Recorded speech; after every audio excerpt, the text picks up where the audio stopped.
பீகாரில் பலத்த மழை பெய்துள்ளது. வன்னியர் மகளிர் பெருவிழா மாநாட்டின் மேடை அருகே மழைநீர் புகுந்ததால் அதை அகற்றும் பணியில் வன்னியர் சங்க பொறுப்பாளர்கள் ஈடுபட்டனர்.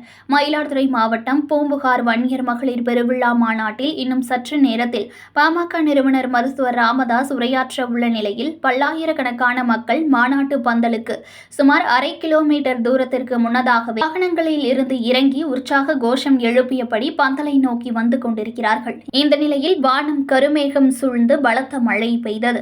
இதனால் சாலையில் உற்சாக கோஷங்களுடன் நடந்து வந்த ஆயிரக்கணக்கான பொதுமக்கள் சாலை ஓரங்களில் உள்ள மரங்களின் கீழேயும் வீடுகளிலும் தஞ்சமடைந்துள்ளனர்.